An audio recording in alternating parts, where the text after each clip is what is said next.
Hi, I'm Kelly Bennett from 1+1. Today we're going to be chatting with Paddy Gower, a guy who's synonymous with the news, with the Fourth Estate, and with positivity. Check it out.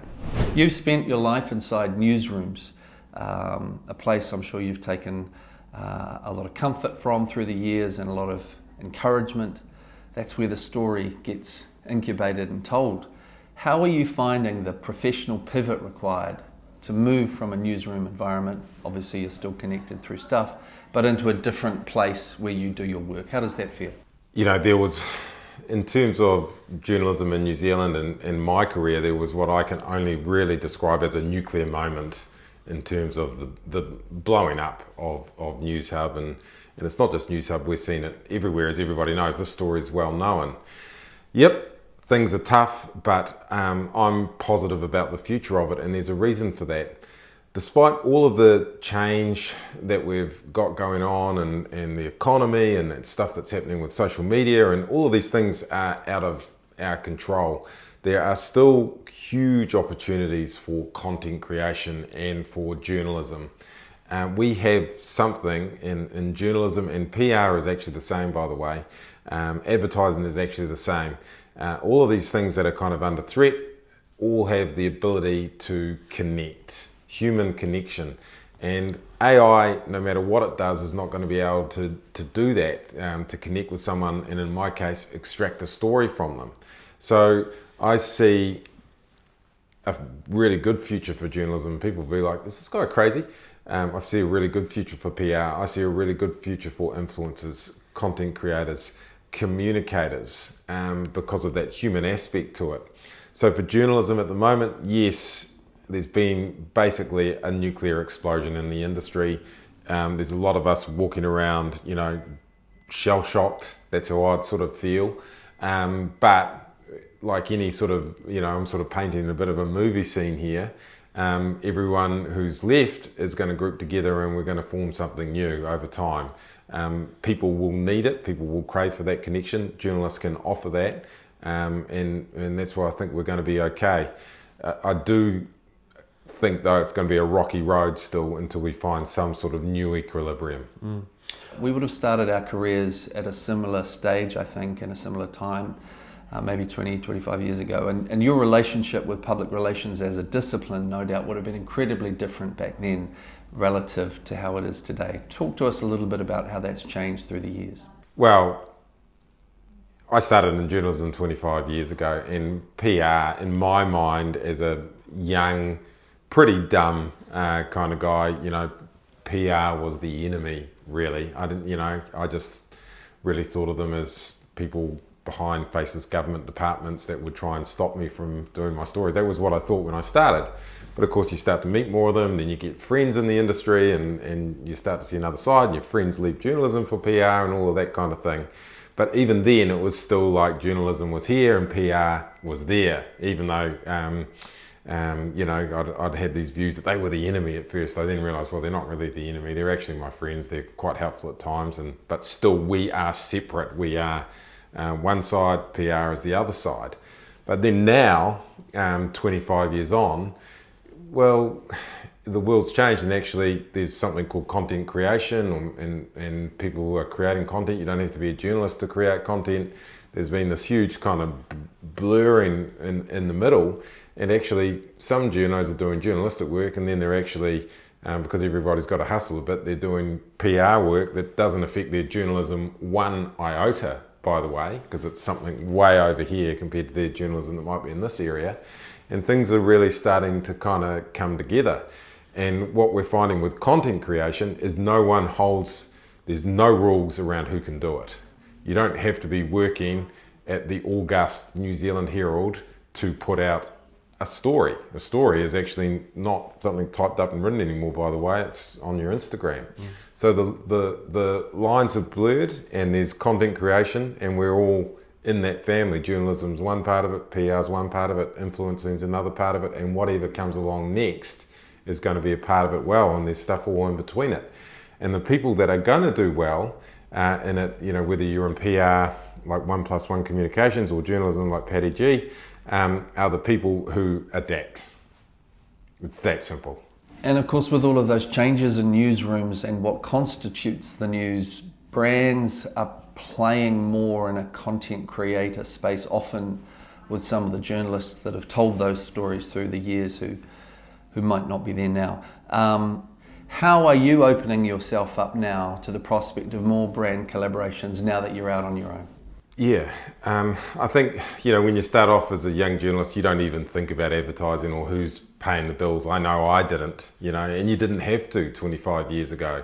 The money came in, the ads were sold, the journalists were paid, they put out their stories.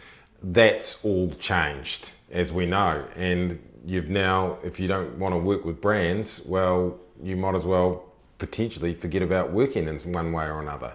I'm open to working with brands. I've worked with 1+1 Communications and 2 Degrees to put out something about the Olympics. That was fantastic content that connected with New Zealanders, and everybody walked away happy. You can do this. I'm more than happy to work with brands on anything and get into a room and find a way.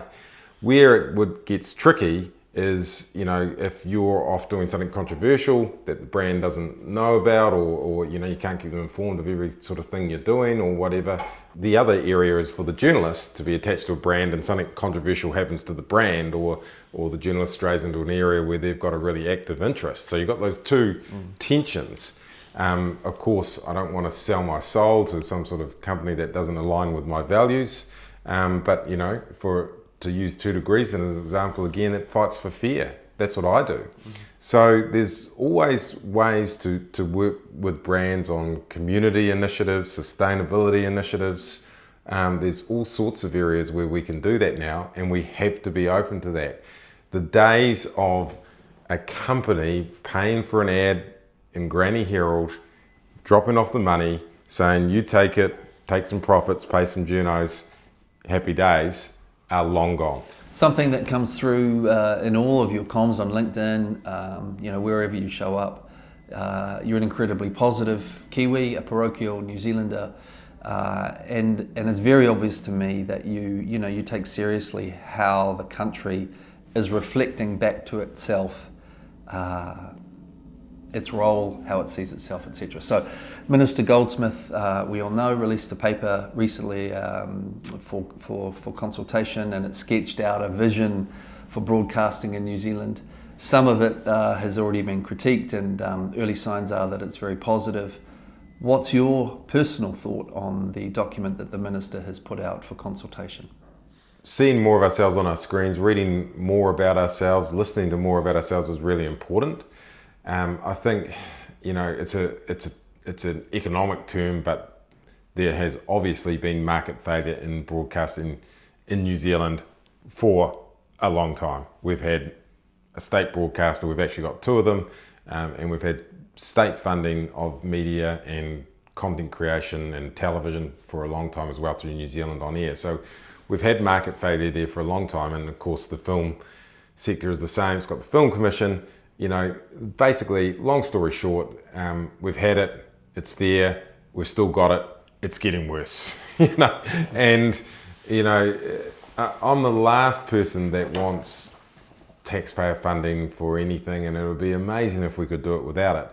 But the economic reality that Netflix can create something for other markets, and it's paid for and whatever in all of those markets, and then just literally click a mouse and it pops up on our screens here with no cost whatever like that.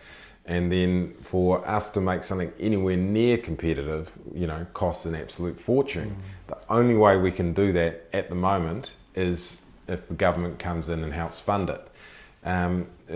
We need market intervention. The government actually, I'll say this, that report that Minister Goldsmith's got is pretty damn good. What I would say they need to do about it is act quickly, because we've been talking about it for too long. So you're famous for many things. You're synonymous with this is the news. You're well known for consistently telling really important stories on New Zealand screens to New Zealanders. And you're also famous, semi-famous, infamous for having chosen to stop drinking. That's a choice that I too made several years ago, and I I mean, it's interesting, isn't it? You find this dormant ambition and you know, opportunity open up. It's a really intoxicating thing at a personal and professional level when you don't have the spectre of alcohol hanging over you. How have you found that? Yeah, I haven't drunk alcohol for 3.5 years now. I feel amazing. I feel better every day. I'm thankful for it every day. I notice it every day. It's not something that I sort of forget that I don't drink or whatever. I always just notice, oh, I don't drink anymore. I feel great, you know. It makes me proud. It makes me a stronger person inside. It makes me physically stronger, mentally stronger. I'm way more ambitious. But for me, it's also made me a very calm person. It's made me very calm about life in general, about work. These are things that I need. I'm now a hustle merchant. You know, like it could not have come at a better time. You know, I need ambition and calmness to get started in this world of journalism that is absolutely kind of, you know, fucked up. It's funny, you know, when I first started drinking, I didn't want to spend too much time talking about it because I don't want to sort of offend people's lifestyles. And I'm not commenting on anyone else's lifestyle, but people do ask me and they do want to know. I am calmer, I am more focused, I am more ambitious, I am happier, I feel physically better, I feel mentally better. The list is just endless, and I don't miss alcohol at all. And I never thought I would say things like that. And in a world where if you look on LinkedIn, Instagram, if you talk to people, people feel dislocated for their life. They want to improve their health. They want to improve their mental health. And this is not a criticism of people. They try and find that in all these other areas, but many of them continue drinking.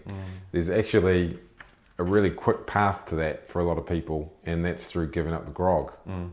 Not easy to do. Well, I've got two kids, a 22-year-old and a 19-year-old, and it's fair to say that neither of them are connecting with news as you and I might have in the traditional sense. It's certainly not from mainstream media. So it does feel that we're in this sort of hegemonic war at the moment with big tech, politics, a declining level of trust in institutions and businesses and the media. So how do we stay on top of all of that, and how do we stay positive? Something that you've always done, I know that.